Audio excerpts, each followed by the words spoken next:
had a lot of mixed experiences when it comes to the Navy. I did 10 years in the Navy. It wasn't straight. It was broken up a little bit. But collectively, I did 10 years in the Navy. And for the most part, I had a great time in the Navy. I really did. There were good, there were bad, there were extremely good, there were extremely traumatic experiences. And I decided to unpack those. I decided to heal from those and, of course, release them.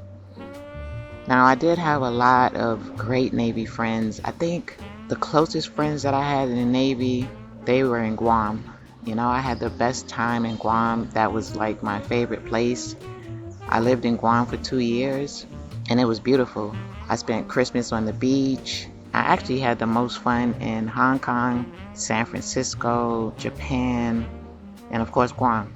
Guam was like the vision that I saw for myself when I was sitting on the fire escape. You know, with that blue clear water. It was an island. It was just gorgeous. It was absolutely beautiful. And my first apartment had a mango tree right in the yard. I was pregnant at the time, and the owner, it was a little tiny little lady, and she had a Great Dane for a dog. I was terrified of that dog. It was actually like a gentle giant. I really loved being there, but I didn't stay there long because I moved to military housing, which is living on base. And even that house was really nice. It was a 2-story house. It was overlooking the ocean. It was absolutely fantastic. The lights went out every single night for 1 hour. That was to preserve energy on the island. So the lights went out every single night for 1 hour. But most people had generators, so it wasn't that bad as it sounds. In Guam, our command Christmas parties, it was really nice. They were always really beautiful. They had professional pictures. It was just a really, really good time. I used to go to every single command Christmas party. I actually used to love Christmas. When I was little, I didn't like Christmas so much because it wasn't really a big deal. But as I got older, Christmas just became more and more important to me. Just the feeling of it. You know, everybody's running around happy, excited, and I just started loving Christmas a lot. But I used to love the fact that I used to be able to spend Christmas right there on the beach. I used to love that. And listen, guys, I know it could be pretty draining to have to face unpleasant memories a lot. I know sometimes when I make these videos, it's like it could be draining, you know, but it is the only way that I feel to actually face the things that you've gone through so you can heal from them and release them. Once again, I'm sitting outside, especially when I have to talk about these kinds of things, because it helps me to balance and it helps me to stay grounded. So I'm sitting outside and just thinking about Navy days, you know, just thinking about the good Navy days, not so good Navy days. I did have some really serious traumatic experiences that actually had an impact on my life, and I had to go through therapy for the things that I have witnessed, the things that I have experienced while I was in the Navy. Now, I'm definitely not going to speak on everything because some things I'm still working through, you know. So again, I have to do things in small segments. I have to break these things down as far as what I'm comfortable healing from right now. But as I said, I did 10 years in the Navy, so I could say a whole lot, you know, but I have to do this in segments. I have to do it where it's comfortable for me, because I can go all the way back from boot camp, and boot camp was a mix for me. I know it was supposed to be really hard, but all of the screaming in my face and all of that, I don't know why, but I actually used to think it was funny. And I used to get in trouble for that. They used to call it dropping, where they make you do push-ups. I used to get dropped for that all the time because I don't know why. I just thought it was hilarious. So I used to get dropped. I used to get put in the hurt locker.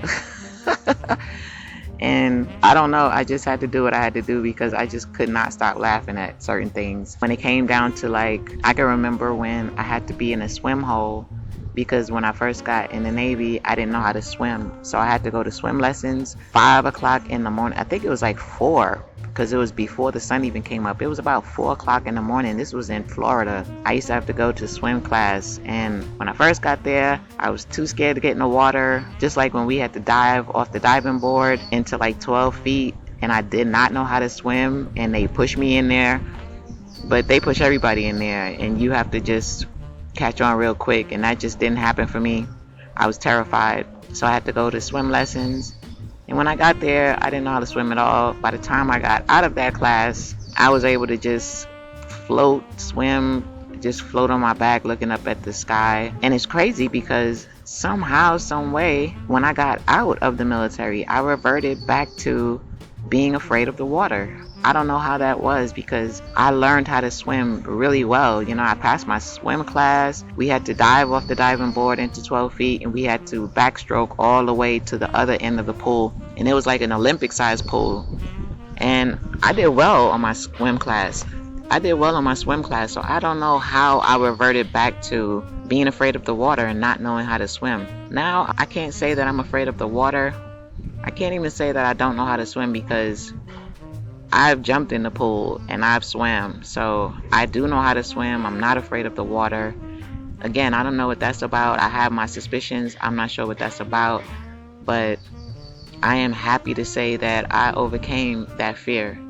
I'm so happy to say that, because I love the water. I absolutely love the water. But I remember when I graduated from boot camp, I was so excited. The people that I grew up with, a few of them came. They didn't really stay around. They came for the ceremony, and immediately after the ceremony, because the oldest sibling was pregnant at the time, they all just left and went to the hotel, because that's what she wanted. So they all went to the hotel. And so after graduation, I had to hang out with other people's family, and just, the friends that I've been with in boot camp the whole time, I just hung out with them the whole time. Just like nobody ever really came to any award ceremony or re-enlistment, anything I ever had. Making rank, they called it getting frocked. Making rank, no one ever showed up.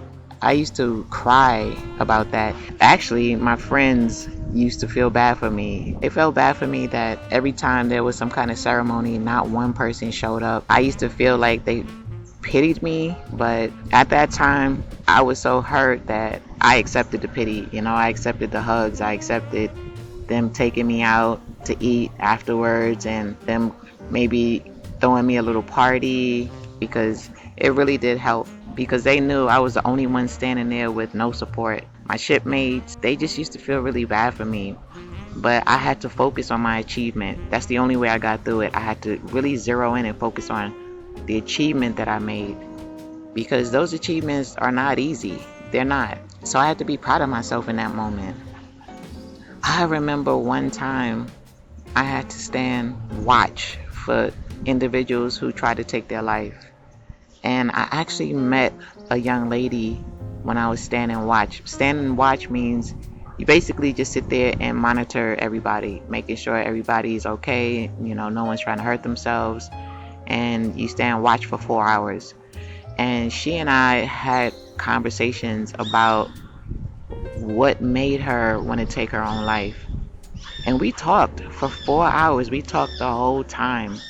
And the crazy thing about that is people can say what they want, and they can pass judgment on individuals who get into situations like that, to where they feel that's something that they want to do, and you can put labels on them. But she turned out to be a fantastic friend of mine. So fantastic that she was the one that was there for me when I gave birth to my first son. She was the one that was in the operating room, because although it didn't start that way, when I went into labor, his heart rate was going flat, and so they had to do an emergency C-section, and she was the one that was in there with me. She was the one who saw my first child first. She was the one who was holding my hand. I have pictures of that. It's unfortunate, because when I had to leave all my pictures, all my memories. If I were to see pictures, I can remember so much, but the Most High is helping me with that. The Most High is helping me to remember everything. The Most High is helping me to face everything. And I'm grateful for that, because that's a memory that I never want to forget. She was fantastic. She actually moved into my house at the time, because my first husband was in a different location due to having orders somewhere else. And so I was going to have to deliver my first child by myself. But she moved in with me, and She was the one who was there when my water broke. She was the one who drove me to the hospital. She was the one who was there with me through the delivery, through the contractions, in the operating room.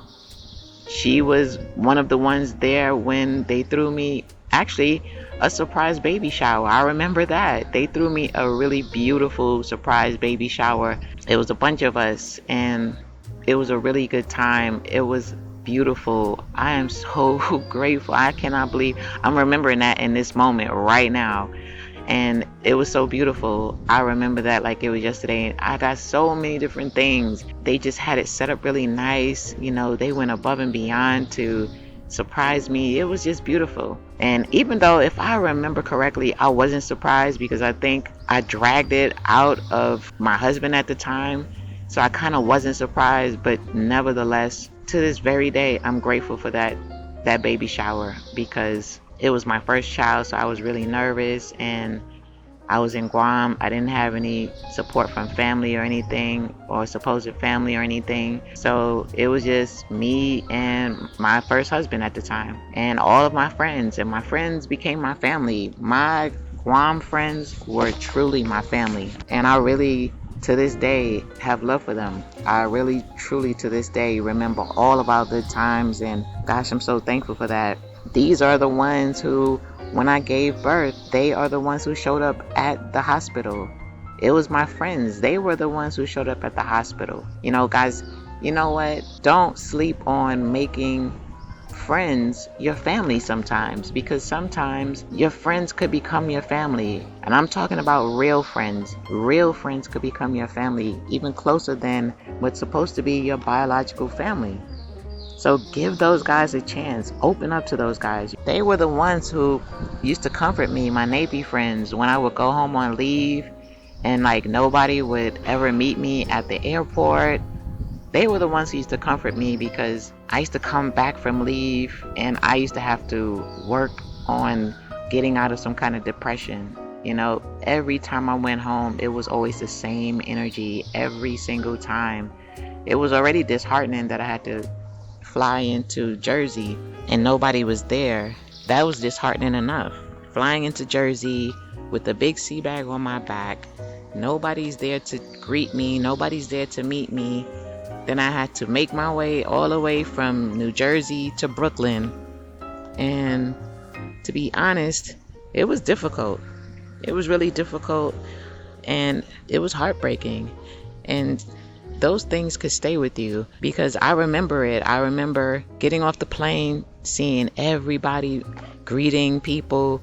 I remember having to then take a train. I actually had to take like some kind of bus and then get off and then take a train.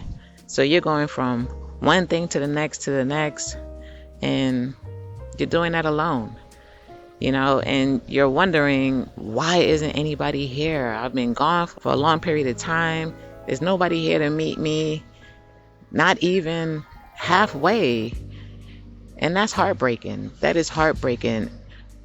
And I know for a fact I'm not the only military individual who's experienced something like that. And that is heartbreaking.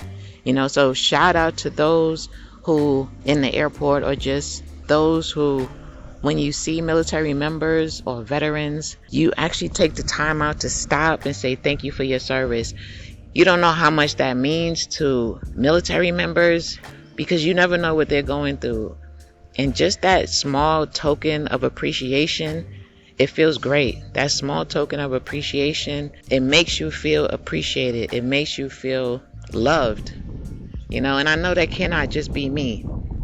I know it used to make me feel loved. And again, I know for a fact that cannot just be me. I know for a fact others have gone through this, because we used to talk. We all used to talk, and we all used to comfort one another. They used to have to comfort me, because I was actually married twice in the Navy, and no one showed up.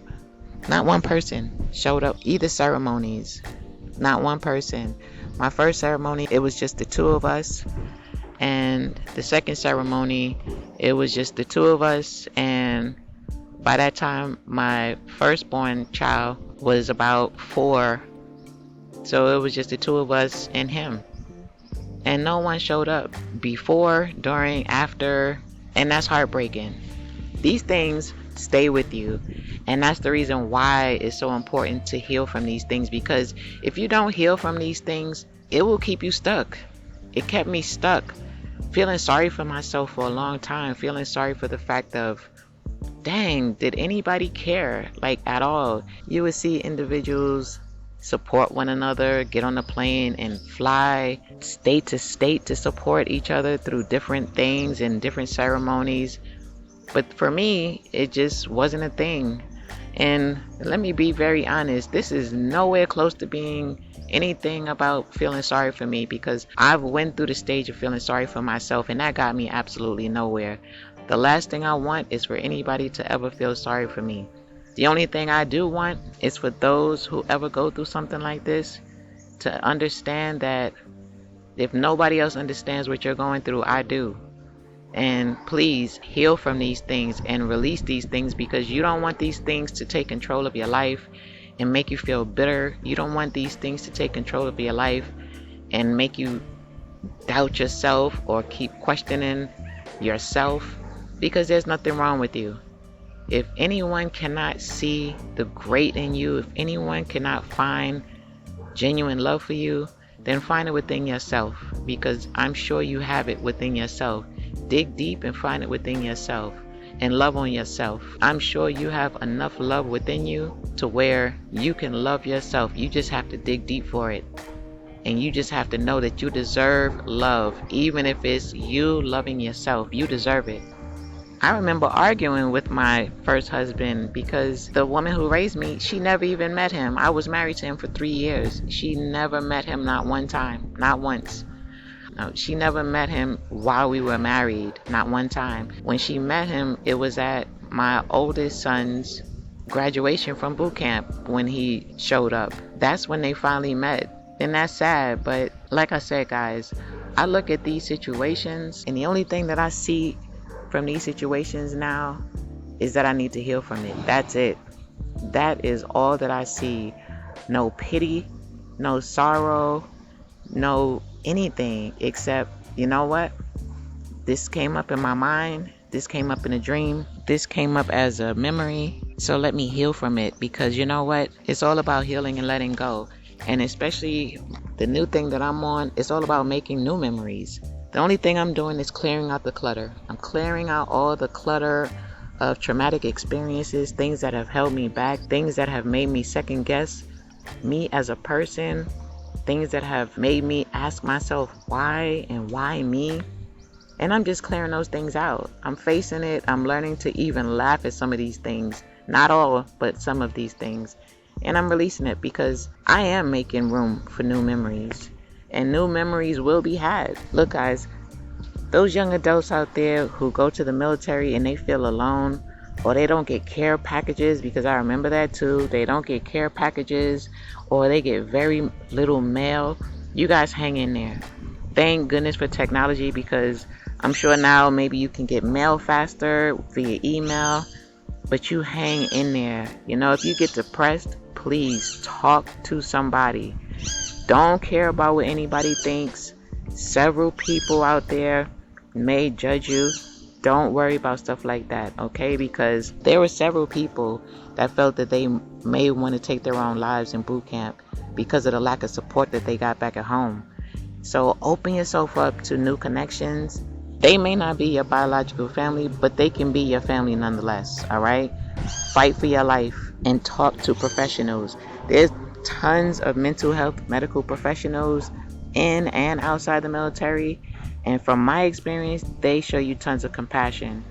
So don't give up, guys. They do give you tools to help you to heal. And please remember, you are not alone. Even though it may feel like it at times, you're not alone. You'd be surprised the new friends that you can connect with, that you may see them as family one day, and they can be there for you.